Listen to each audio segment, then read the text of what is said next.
राजधानी भोपाल के Kushabhau Thackeray convent centre में बरकतुल्लाह विश्वविद्यालय का दीक्षांत समारोह का आयोजन किया गया। आयोजन में राज्यपाल मंगूभाई पटेल, मुख्यमंत्री डॉक्टर मोहन यादव और उच्च शिक्षा मंत्री इंदर सिंह परमार भी शामिल हुए। दीक्षांत समारोह में 76 छात्रों को पीएचडी की डिग्री दी गई और जिसमें अनेक विषयों में उत्कृष्ट प्रदर्शन करने वाले 26 छात्रों को गोल्ड मेडल भी प्रदान किए गए। इनमें से 21 मेडल मेरिट के आधार पर दिए गए हैं और 5 गोल्ड मेडल प्रायोजित प्रदान किए गए हैं। कार्यक्रम के दौरान सीएम डॉक्टर मोहन यादव ने अपने संबोधन में कहा, बदलते दौर में भारत दुनिया में अपनी पहचान बना रहा है और प्रधानमंत्री नरेंद्र मोदी के नेतृत्व में भारत आगे बढ़ रहा है। इसी के साथ उन्होंने कहा, हर देश में भारतीय अपनी क्षमता से पहचान बना रहा है। अतीत के काल में पढ़ाई में जो गलतियां हुई उसको सुधारा जा रहा है। दीक्षांत समारोह के दौरान सीएम मोहन यादव ने लक्ष्मीबाई को भी याद किया।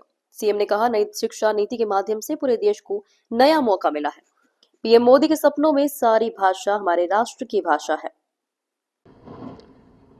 बरकतुल्लाह विश्वविद्यालय के दीक्षांत समारोह में हमारे बीच हमारा मार्गदर्शन करने पधारे महामहिम माननीय मंगूभाई पटेल साहब, इस अवसर पर हमारे लोकप्रिय शिक्षा मंत्री, हमारे विद्यार्थी परिषद के साथी माननीय इंदर सिंह परमार जी, माननीय कुलगुरु एस.के. जैन साहब, माननीय कुल सचिव डॉक्टर अनिल शर्मा जी, इस अवसर पर मंच के सामने उपस्थित सभी महानुभाव, प्यारे विद्यार्थियों, पत्रकार साथियों, दीक्षांत समारोह का ये जो क्रम लगातार चल रहा है, मेरी अपनी ओर से आज के इस अवसर पर सभी उपाधिधारियों को मैं हृदय से बधाई देता हूँ, अभिनंदन करता हूँ।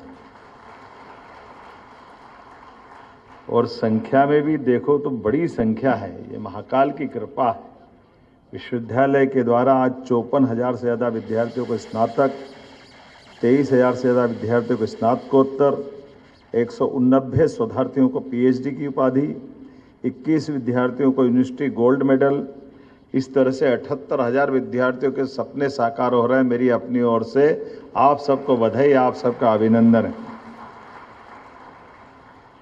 आज बदलते दौर में भारत जिस प्रकार से यशस्वी प्रधानमंत्री के नेतृत्व में दुनिया में अपनी पहचान बना रहा है, हमारी अपनी कुशल और अकुशल श्रेणियों से निकलकर युवा अपनी अलग प्रकार से इस देश के लिए, समाज के लिए और हमारी संस्कृति के अनुरूप पूरी पृथ्वी के लिए हर देश के अंदर हमारी अपनी क्षमता योग्यता से भारतीय अपनी पहचान बना रहे हैं।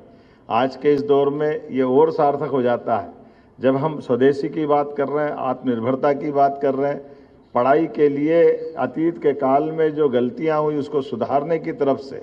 अब कितना अच्छा लगता है ये परिवेश देखा, बन ठंड के साफा लग रहा, जरा लगा कि हाँ हमारी दीक्षांत समारोह का आनंद है। हमारे भाई भी, बहन भी, ये कुछ समय पहले की बात ही जब खूब लड़ी मर्दानी, वो तो झांसी वाली रानी थी, वो जो सांफे देख करके बहन का आनंद आता था। हमारी कई झांसी की रानी दिख रही, आनंद आ रहा है देख करके, कितना अच्छा लग रहा है। भारतीय परिवेश से ये जो अपनी खुशबू आ रही है, इसका एहसास हम सबको हो रहा है, ये भारतीयता से ओतप्रोत होकर के।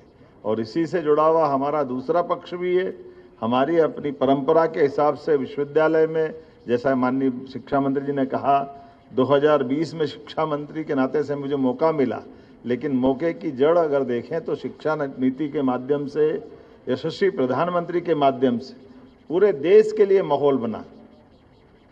कहाँ हम आज के शिक्षा के दौर में राष्ट्रभाषा की बात करते हैं और माननीय मोदी जी के शब्दों में हमारी देश की सारी भाषा ही राष्ट्रभाषा है, सारे प्रांतों की भाषा हमारी राष्ट्रभाषा है। जोरदार अभिनंदन करें केरल से लेकर कर्नाटक, आंध्र से लेकर जम्मू कश्मीर तक, सारी भाषाएं हमारी।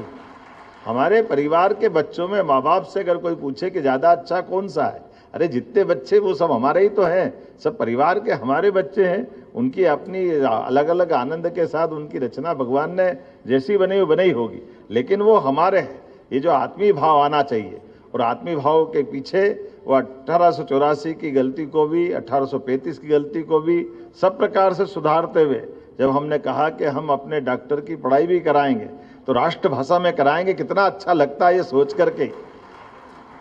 हर कोर्स की पढ़ाई अपने ढंग से, और पढ़ाई को नौकरी से क्यों जोड़ना, शिक्षा हमारे अपने ज्ञान के लिए, हमारे विकास के लिए गुरु से शिक्षा विद्यार्थी को मिलती है, विद्यार्थी अपनी शिक्षा समाज को लौटाता है और वैसे लौटाने के क्रम में उसकी क्षमता को कई गुना बढ़ाने के लिए ये जो काल के क्रम में अतीत के काल से लंबा हमारा अपना जो परंपरा है, जिसके माध्यम से हम समूची मानवता के मानवोचित गुणों को विकसित करने का काम करते हैं।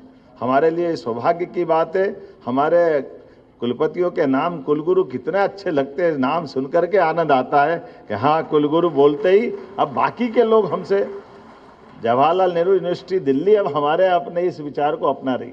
माननीय मंगूभाई पटेल साहब का आभार मानता हूँ हृदय से। आपने जब भी समय मांगा हम सब लोगों ने, मैंने और आपने सब ने, तो हमारे और किसी विभाग में उतना समय देने के लिए तैयार रहते ही रहते, लेकिन जरूरत से थोड़ा सा ज़्यादा शिक्षा विभाग के लिए भी रहते हैं। जोरदार अभिनंदन करो सभी प्रकार से, जहाँ बुलाओ जैसे बुलाओ जो बदलाव करना है। और आप तो और नए दौर की नई कहानी लिख रहे हैं, कितने नए नए प्रयोग चल रहे हैं। हमारे विश्वविद्यालय समग्र रूप से सारे विषयों को पढ़ा सकते हैं। इनकी जो सीमाएं हमने खोलने का प्रयास किया, तो कृषि संकाय, वो गया जमाना जब कृषि संकाय केवल कृषि विश्वविद्यालय के माध्यम से महाविद्यालय चलते थे। अब तो अपने में से कई विश्वविद्यालय कृषि पढ़ा करके अपने राज्य के किसानों के लिए, किसानों के परिवारों के लिए, भविष्य की पीढ़ी के लिए, कृषि की उन्नति के लिए ये जो एग्रीकल्चर सेक्टर खुला है, वास्तव में बधाई देना चाहता हूं आपके माध्यम से, शिक्षा विभाग को बधाई देना चाहता हूं। उसी क्रम से लगातार चलते जा रहा है। और एक नहीं, अब तो और भी फैशन डिजाइनिंग से लेकर के ऐसे सारे रोजगार परक कोर्स जितने प्रकार से खोलना है, सारे कोर्सों के लिए गुंजाइश दे रहे हैं। और नया प्रयोग अब हमने कहा कि हमारे एग्रीकल्चर के साथ साथ हमारी हेल्थ में भी वही बदलाव आना चाहिए, चिकित्सा क्षेत्र में भी आना चाहिए। तो चिकित्सा क्षेत्र में हम तो सरकार का हॉस्पिटल दे देंगे, प्राइवेट सेक्टर हो या विश्वविद्यालय, जिसको अपना मेडिकल कॉलेज खोलना है वो मेडिकल कॉलेज खोले। मैं बधाई देना चाहूँगा ग्वालियर को और देवी अहिल्या विश्वविद्यालय इंदौर को, जो झाबुआ में मेडिकल कॉलेज खोल करके इस योजना के बलबूते पर झाबुआ जैसे आदिवासी अंचल में अपने संकल्प की पूर्ति कर रहे हैं। आज बदलते दौर में ऐसे सारे चीज़ों को बढ़ाने की ही आवश्यकता है। मैं मान के चलता हूँ आज का ये हमारा दीक्षांत समारोह भविष्य की दृष्टि से, वैसे तो आपके लिए आज का दिन बहुत महत्व का है, अद्वितीय है।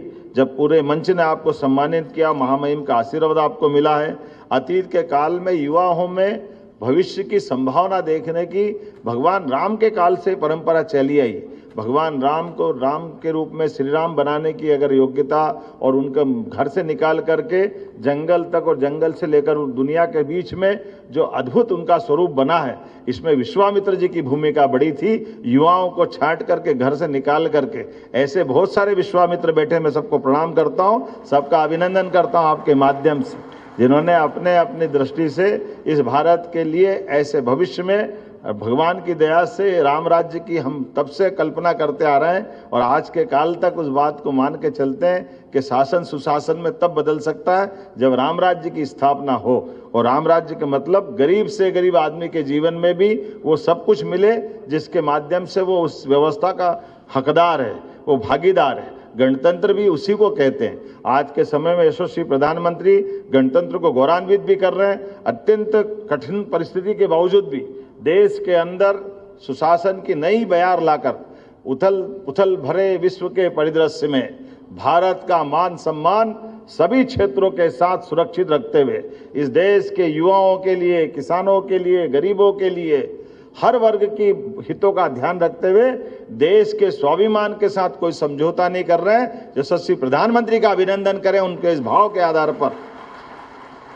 और हम आश्वस्त करते हैं, हम सब मिलकर के माननीय प्रधानमंत्री के उस भाव के आधार पर ही हमारी हर राज्य सरकार यशस्वी प्रधानमंत्री के इस बदलते दौर के बदलते समय में भारत की बदलती भूमिका के माध्यम से आज लगातार चौथी के बाद तीसरी आर्थिक शक्ति बनते हुए हम उस दिशा में आगे बढ़ रहे हैं। जब हम आने वाले समय में स्वामी विवेकानंद के शब्दों में 21वीं शताब्दी भारत की होगी, अमृत काल तक भारत सबका नेतृत्व करेगा, सबसे अग्रगण्य भूमिका में रहेगा। इसी कामना के साथ मेरी अपनी ओर से अच्छे आयोजन की बधाई। बहुत बहुत धन्यवाद।